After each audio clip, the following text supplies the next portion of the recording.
following that? Yeah, made a couple bogeys that weren't great. Otherwise, it would have been a really nice round and finished strong. So I'm in a good spot after the first round. My game feels really good, and I like this place. So should be a nice weekend. All right. Questions? Do you notice a change from last year, condition-wise? Yeah, it's a lot softer, and so scores should be lower. And then also, if I remember right, last year was a little windier, and so I thought today played relatively easy. Was it not soft last year, given the newness of it? The fairways were soft last year, but the greens were much firmer just because they're brand new.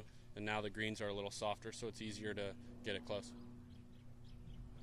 Where'd you pick up your bogeys? 1 and 14. 14 was a bad bogey. Just hit a bad tee shot in that bunker and made a mess from there on in, but birdied 3 holes coming in, so nice little bounce back. Just keeping the negative train going. Which hole did you not birdie coming in? 17. Okay, that's excusable.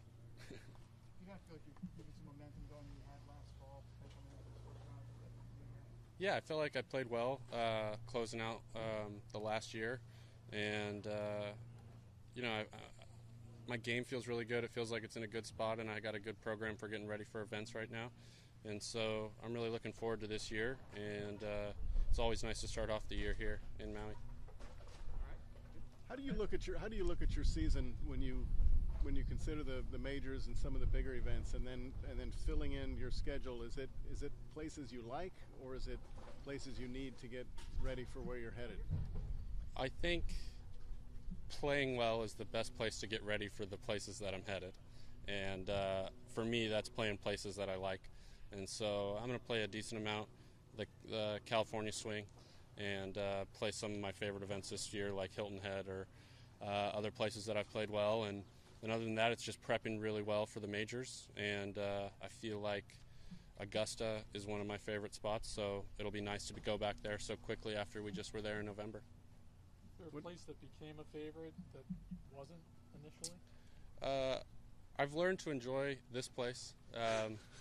The first year I played it, I didn't like it, and I just once you kind of adapt to not hitting any normal shots, it's just not a normal golf course. Right. So once you realize that you're going to hit some goofy shots out there, but that's how you play well, I started to like this place more, and I think some of that's just experience, realizing what shot is the right shot out here, because there's a bunch of elevation change and a bunch of tricky shots out here. I don't know what your normal diet of tournaments is off the top of my head, but are you, whatever it normally is, do you find yourself adding to that this year or just changing? Depending on how you count it, I might play a few more just because we played more in the fall due to coronavirus. So depending on how you want to count them up, I might play more this PGA Tour season, but I don't think I'll necessarily play more for the whole year. I'm usually low 20s, and I feel like quality over quantity is big for me. And so I'd rather show up to every week feeling like I'm totally ready to go than ever feel like I'm on the road and wishing I was home. You'll probably play 6 majors this season. Yeah. Right. Yeah, that's the plan. And that's a welcome change considering we went so long without playing a major. Yeah. The other thing that's a little bit off topic I wanted to ask you, without naming names obviously, have you ever noticed a player whose confidence was greater than his ability? And is there anything you admire about that?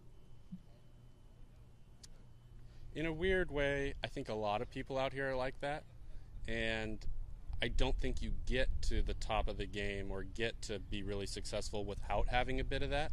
The people that believe in themselves and think that they're the greatest ever usually will do better than the guys that think, oh, poor me, I'm not very good. So I think it's hard to strike a balance between being real and telling yourself that you're the greatest in the world when you go to sleep at night. But I think there's a lot of people out here that definitely run that line and maybe err on the side of I'm the best. But that's why they're out here. Do you think that's the majority opposed to the guys who are pretty talented who don't realize it or don't think that way? I think a majority of the guys that are really good and have success feel like that, and they always feel like I'm just like a couple breaks away from really beating up on everybody for an extended period of time. And like I said, I don't think they could get to where they were without having a little bit of that. There's a little bit of, you wake up in the morning, drive to the course, you're excited about getting to the course, and you get on the range and you're like, I'm going to beat everyone today, you know, and that's part of being a good golfer. And then, kind of along those lines, I would think you've never necessarily feared anybody, or would have thought that your best game can beat anybody in the world. Yeah, I feel like when I'm on, I can beat anybody, and some of my play has definitely proven that to be true. Did you always think that way, or did it take winning in Las Vegas and then winning in Memorial to really believe it? I mean, when you won, did you look back and think, man, the belief was stronger than it needed to be, or? Yeah, I think you have to have some of that belief to be able to win and to be able to have that success. But then, like, winning at Memorial against a great field like that on a great golf course is validation of that. So it's a little bit of both. And I think some of it's self-confirming or momentum. If you do have a lot of success, there's a difference between showing up to a tournament and hoping that you play well and then winning, opposed to going to a tournament thinking you're going to win and then winning. And if you go to an event thinking you're going to win and you win, that's really powerful going forward. What if you think you're going to win and you don't? Does that piss you off? No, you're going to think you're going to win the next one. All right. Thanks. All right. Thanks, guys. Sorry to turn this into 60 minutes. In Spanish, please, if you could. Perfect. Better. Joaquin, if you could just